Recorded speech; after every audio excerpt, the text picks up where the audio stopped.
మన సంస్కృతి సాంప్రదాయాలను భవిష్యత్తు తరాలకు అందించాల్సిన అవసరం ఉందని మంత్రి కొండా సురేఖ అన్నారు. ఉస్మానియా యూనివర్సిటీలో నిర్వహించిన బతుకమ్మ ఉత్సవాల్లో మంత్రి కొండా సురేఖ ముఖ్య అతిథిగా పాల్గొన్నారు. ఓయూ ఉద్యోగులతో కలిసి బతుకమ్మ ఆటపాటలతో ఉత్సాహంగా సందడి చేశారు. పూలను పూజించే గొప్ప పండుగ బతుకమ్మ అని మంత్రి కొండా సురేఖ పేర్కొన్నారు. చిన్న పెద్ద అనే తేడా లేకుండా మహిళలందరూ ఆడుకునే ఆట బతుకమ్మ ఆట అని అభివర్ణించారు మంత్రి కొండా సురేఖ.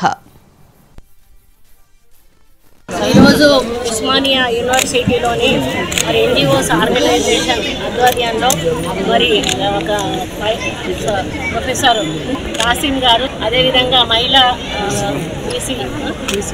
బీసీ కుమార్ గారు, అదేవిధంగా మహిళా సంఘాలకు సంబంధించినటువంటి మహిళలు, టోటల్గా అడ్మినిస్ట్రేషన్ స్టాఫ్ అంతా కూడా ఈరోజు ఇక్కడ బతుకమ్మ సంబరాలకు నేను ఆహ్వానించడం జరిగింది.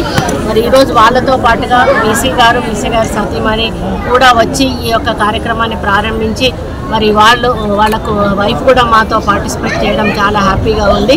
మరి ఇక్కడ మహిళలు కూడా చాలా ఉత్సాహంగా బతుకమ్మలు పేర్చుకొని మరి నా కోసం చాలాసేపు ఎదురు చూసి నాతో పాటుగా ఆటపాటలో పంచుకున్నందుకు మరి వాళ్లకు ధన్యవాదాలు తెలియజేస్తా ఉన్నాను.